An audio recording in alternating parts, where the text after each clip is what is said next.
And we're back, like we never left. Welcome to the Confessions of a Not So Dangerous Mind podcast. I'd like to thank you all for spending some of this freezing, miserable Sunday afternoon here with me in New York. But once again, we're going to skip past all that promotional jazz and get right to the guts of the episode. The newest entry in our continuing series of guilty pleasure movies. And I was pondering which Sylvester Stallone film that I could maybe talk about for the series, but I wanted to go in a slightly different direction. A movie that actually got, on balance, good reviews. A movie that is remembered as a bit of a cult classic, but there are those that would say, no, take off the word cult. This is just a classic movie. But to me, it is a guilty pleasure because, quite frankly, the absurdity of the premise, the entertainment value of the film as a whole, the rewatchability factor, which you wouldn't really expect given the subject matter, and the two great stars at the center, one of whom has been claimed by each of three generations. We Gen Xers consider this, well, he's one of our guys. Millennials say, no, thank you. He belongs to us. And Gen Z says, fuck both y'all. Keanu Reeves belongs to us. On July 12th, 1991, 1 week after Terminator 2 opened and fucking shredded the box office. I need your clothes, your boots, and your motorcycle. Hasta la vista, baby. I need a vacation. Point Break, directed by future Oscar winner 17, 18 years hence, Kathryn Bigelow, opened in theaters. Now, I talk about the ridicularity of this movie. The two great stars, one is Keanu Reeves, with the John Wick series, arguably has become as big a star as he's ever been. His co-star in Point Break, unfortunately, passed when he was very young, Patrick Swayze, who died of pancreatic cancer, like 16 years ago. Wow.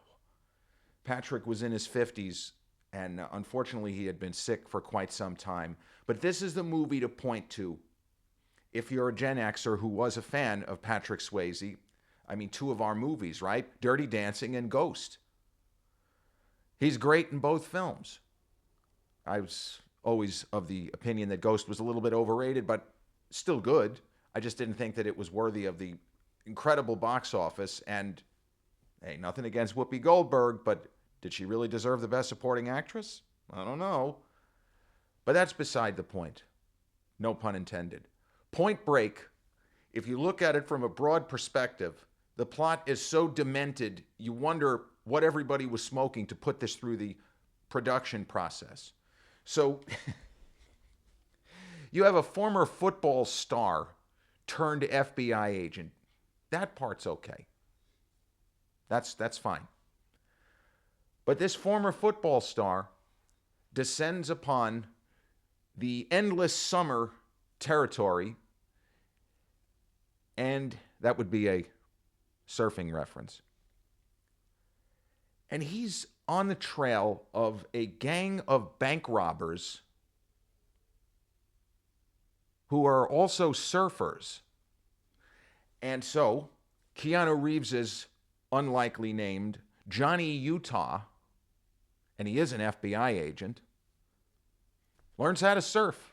He learns how to surf because normally we think of working undercover, and 6 years later, Johnny Depp going deep undercover as Donnie Brasco, but the real guy's name was Joe Pistone. When we think of FBI agents, when we think of informants going into cover, deep cover, it's something like what Joe Pistone did in The Mob.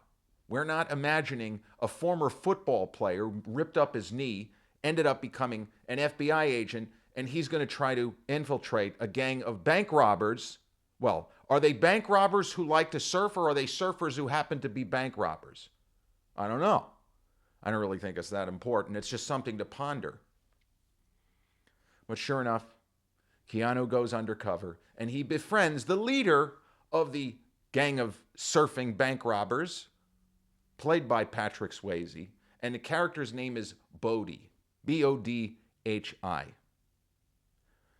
Patrick Swayze was as charismatic as any actor on screen in the last, 50 years. There are some people that even in lousy movies, and unfortunately he made his share of really crap, like, what was that, Steel Dawn, just not good. But Patrick Swayze had a certain kind of charisma. There was a sort of machismo and an athleticism, but also his characters typically had a certain baseline humanity.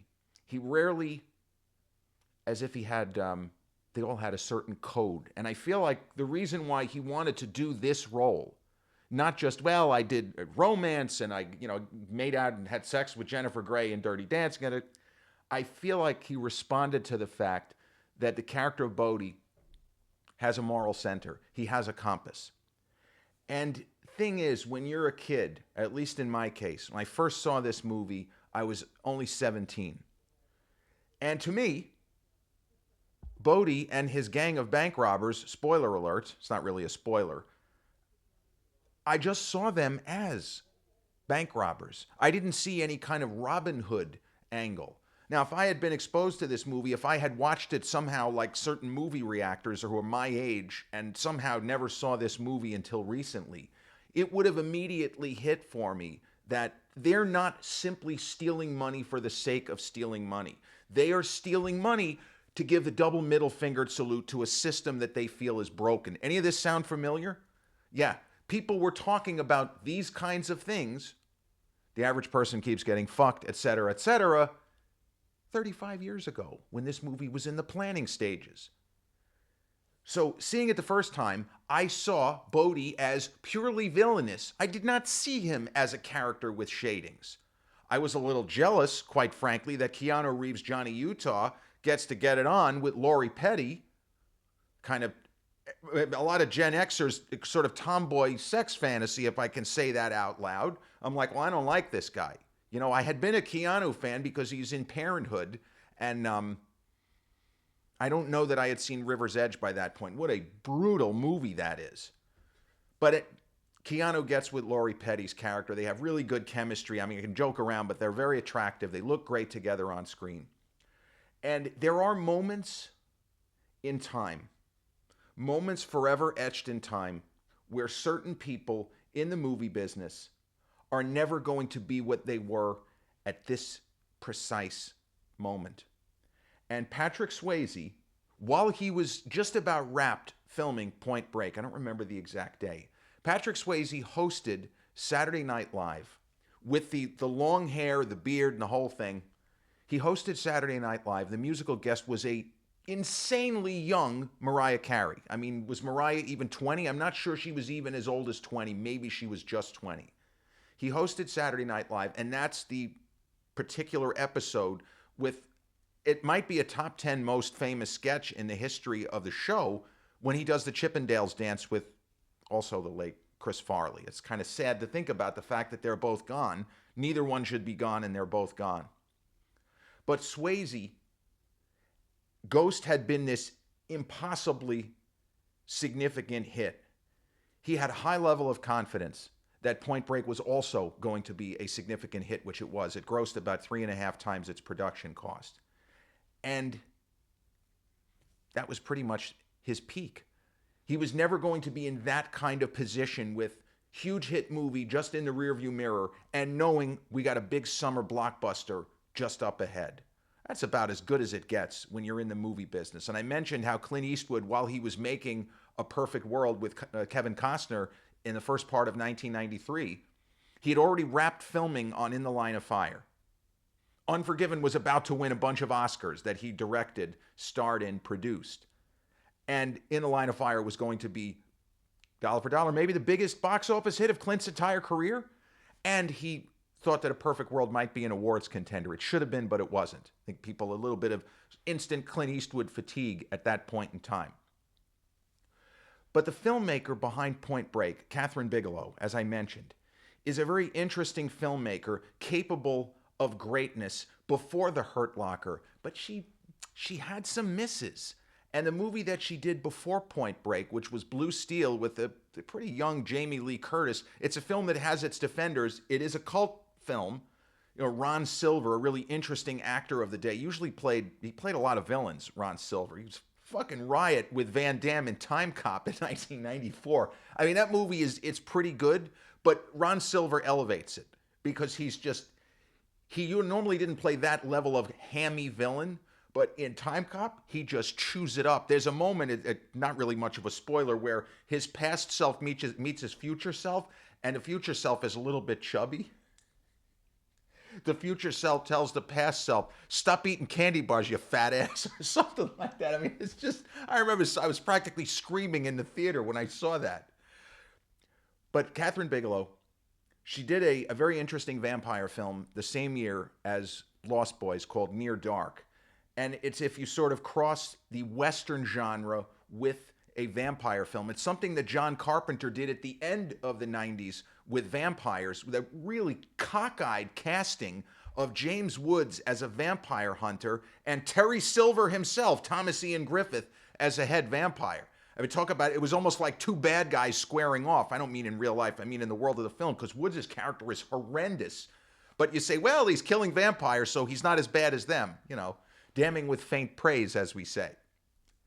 But one of the main supporting actors in Point Break is Gary Busey. And Gary Busey was a very substantial, significant talent as an actor. Many people feel that he should have won Best Actor in 1978 for the Buddy Holly story, where he not only played Buddy Holly, who died, unfortunately, man, a lot of death in this episode, but in the same plane crash that killed the Big Bopper and Richie Valens. Busey gave a performance of such energy. He's had a terrific career, but it looked like he was going to be like leading man status. He made a number of movies where he was the lead, but they were kind of straight to video type actioners in the 80s. But Gary Busey, after his should have been Oscar nominated supporting performance in the first Lethal Weapon, he had a motorcycle accident after that and was very lucky to survive that and more or less he didn't quite make a full recovery. He still had some issues. I shouldn't say still. He had some memory issues. And a number of years ago, I had the opportunity to meet him and, shake hands, take pictures. He appeared at the book review in Huntington to promote one of his books. And he had warned us before he started to speak that his short-term memory was pretty much gone. But Busey, even with the terrible accident and the injuries, he appeared in big roles in a number of major, huge-budget, studio-level films in this exact era. He had Point Break, and earlier in the same year, he had Predator 2, the sequel that was with Danny Glover, also working with Glover after the first Lethal Weapon. And in 92, he had Under Siege. In Under Siege, spoiler alert, he's one of the bad guys. In this movie, he's Keanu's partner. And in Predator 2, he's like a government guy. He's more of a protagonist type character than antagonist. I mean, Busey, even in the kind of beefy, exciting supporting roles, he had the ability to play heroic, play villainous. He just was really, really good. But the basic setup of Point Break, it's not something that I thought it was just cute, but it didn't really hit for me why it was significant and why they even bothered to do this in this movie. Because to me, Bodie and his gang, they're just bank robbers. They're just bank robbers. I don't know why the philosophical stuff didn't hit for me, but it didn't. It's like it went over my head or I wasn't paying attention. But the bank robbers, while they're in process of doing their dirty work, they're all wearing masks of former United States presidents. Now, I thought that was funny as a 17-year-old, and then seeing the film on HBO a year or so later, maybe even less. I'm laughing. I find it humorous that Patrick Swayze is wearing a Ronald Reagan mask, and someone else is wearing a Nixon mask, and someone else is wearing Carter, and the fourth guy is wearing an LBJ mask. Now, at 17, I knew enough about politics when the guy with the Nixon mask, after they rob a bank, when he goes, "I am not a crook." God, man, I was almost on the floor on that. I wasn't expecting it. I just looked at it as, okay, this is funny. But it wasn't supposed to be funny. And the film has parallels, Point Break, and I understand we're not supposed to take Point Break that seriously. I get there might be a little bit of a message there, but this is just an entertaining popcorn munching film. This is not Citizen Kane. This is not trying to discern the deeper meanings of Alfred Hitchcock's Vertigo. This movie exists to entertain. There's nothing wrong with that. But you still, when you're me, and you went through film school and you were kind of trained to do this, you look at it and you take the movie at face value, you take it seriously. But about, 25 years after Point Break, had a story of bank robbers who weren't just robbing banks to make money. In fact, that's not at all what they're doing. Chris Pine and Ben Foster and Jeff Bridges starred in a movie called Hell or High Water. Now, the concept of that film, it's two brothers in the southwestern part of the United States going on a bank robbery spree. And we don't realize right away they have a cause. But they don't have a cause that is a kind of broader argument against the system. Got to do that, right? Like Austin Powers. Their argument isn't so much against the system as a whole. It's more narrow. And in Hell or High Water, they're not simply robbing banks to enrich themselves. They're robbing banks because they are tired of the system that has been fucking over their own family personally and families like them for, 100 years, 200 years? I'm not sure the exact number of years. But they basically are taking a position of not doing anything to make a point for larger society. But they're doing things, they're kind of sacrificing probably their own lives to enrich the lives of the people coming after them. Their children and grandchildren are not going to have to worry about money. Because the banks, whatever that is, you want to talk specific or you want to go broader. The banks have been fucking their family over for generations. We're going to fuck them right back. Sorry for my profanities. But that's exactly the point of that movie. Point Break is not doing that. But the films are spiritual cousins. Hell or High Water has the trappings of a modern kind of Western, but it's a really old-fashioned sort of story. They're not using high-tech weaponry. And these are also heroes, more so Chris Pine's character, heroes with a conscience. I feel like the character of Bodhi, it's a kind of fascinating anti-hero, because you could imagine this guy, I don't see him as a dyed-in-the-wool villain as I used to. But under different circumstances, he actually might be a pretty cool guy to hang out with. If you're just going to shoot the shit and talk about philosophy and how he sees the world and what's ailing it and what can we do to fix it. Now, the other thing this movie does, it has some incredible skydiving sequences. And I'm always curious, just as a kind of a student of film, even at this point, how certain shots are achieved. How dangerous is it or was it? And how much money does this cost? Now, Point Break, I would have imagined, even though we are talking 34 years ago, I would have expected the budget to be higher even for the time than $24 million, because the skydiving sequences could not have been easy to film. There had to be enormous safety protocols in place, because it really looks like Keanu Reeves and Patrick Swayze 10,000 feet or however high up they're supposed to be in the air. And I don't know how they filmed it to make it look as good as it does look. But the film works. FBI agent learns to surf, infiltrates surfing bank robber gang, maybe falls in love with a kind of, she's not really a groupie, that's the wrong word, but the Lori Petty character doesn't know he's an FBI agent, so there's that kind of, you lied to me, that whole angle is in the story. But there is the Donnie Brasco aspect where you start to wonder, is Keanu really that keen on busting these guys? Or maybe he ought to just say, I couldn't get him. Couldn't get him. Sorry. Maybe I shouldn't have been taught how to surf. Maybe I should just be working in D.C. Or you could put me out in the field and send me somewhere else. Because he starts to understand and identify. Maybe at the beginning, he's just a bank robber, but there's more going on than that. And for a summer popcorn munching type of a film, it does leave you with, this isn't really supposed to be great cinema, but it does leave you with a lot to think about and ponder. Is Bodhi a villain? Is Bodhi an anti-hero? Or is he more of a tragic hero? Because you could say, well, for stretches of the film, his heart really seems to be in the right place. I don't know. But this type of movie normally wouldn't make you think of any of that stuff. And so, one reason why Point Break is so well remembered by history is it's a little bit more than just a standard, blow shit up real good type of movie. And you have the really attractive actors in the central roles. It's why people still talk about this film and why they remade it a decade ago. What a mistake that was, though. And I could have told anyone, if not that I was going to be consulted, hey, we're going to remake Point Break. Don't do it. A month ago, there was a story, which I think turned out to be a phony story, that they were recruiting Austin Butler to play Patrick Bateman in a reboot of American Psycho. And it wasn't just me. People lit up social media, whether it was Instagram, whether it was TikTok, whether it was YouTube. Don't do it. Let the film be on its own.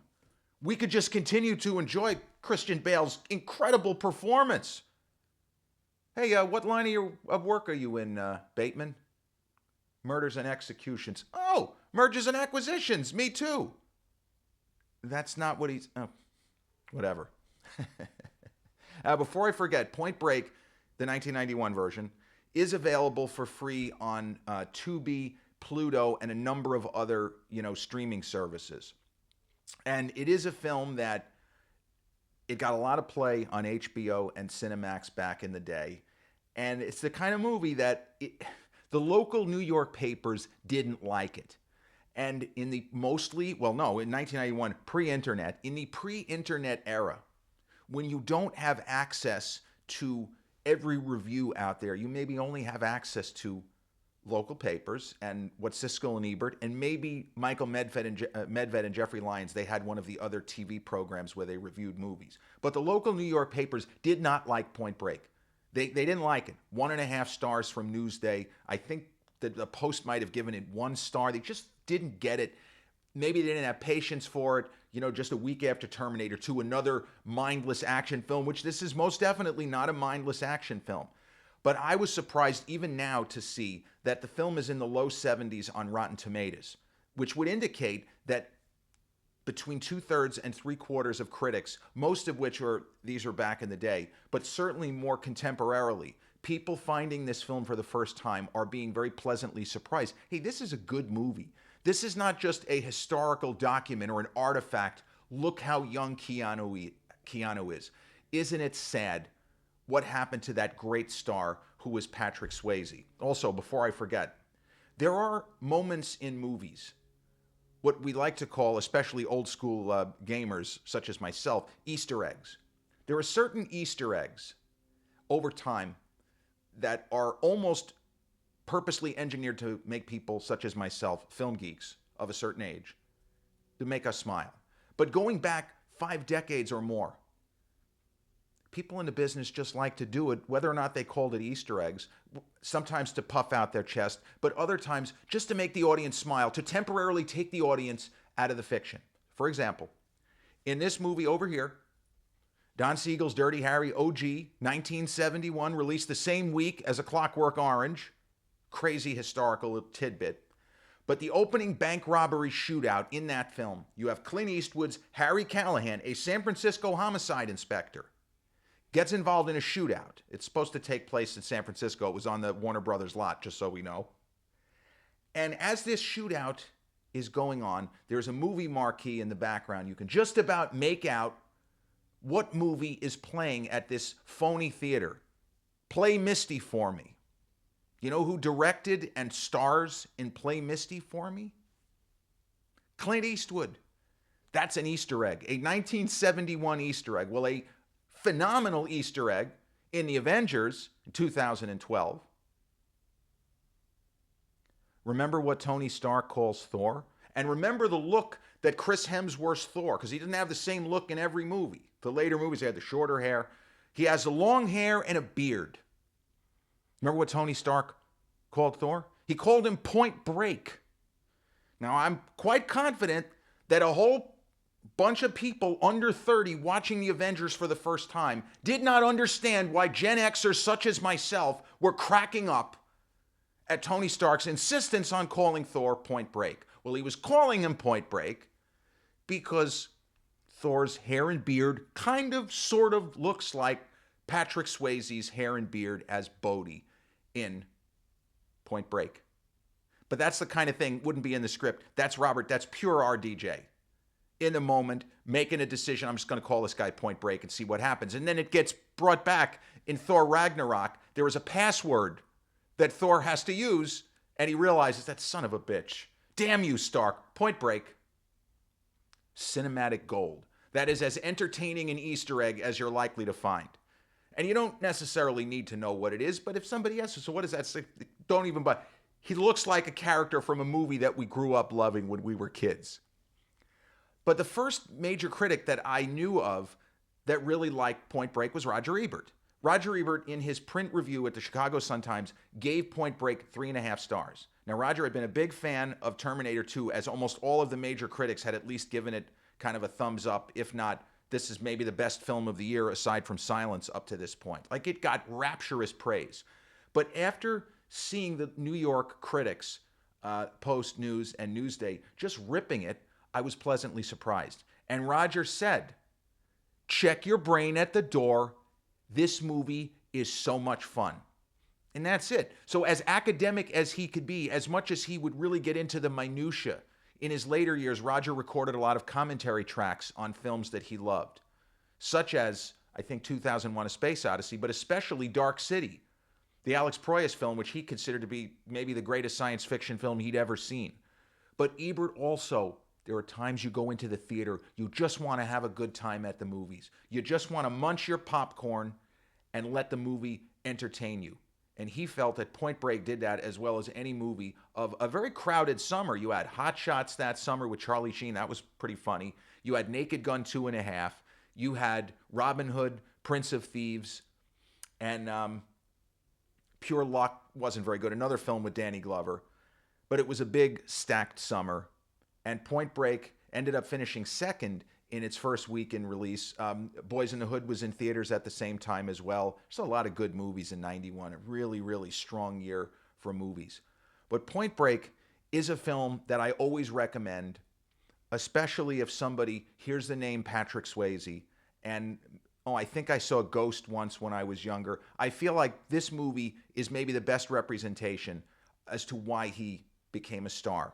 Because the character of Bodhi in different hands could be purely evil or could not be as charismatic as he is. But Swayze was just magic on screen. He was one of those special people, and he somehow makes Bodhi understandable and to some extent relatable. And I hate to say that he's more relatable to me now than he was when I was 17. I don't know what that means, but it's what it is.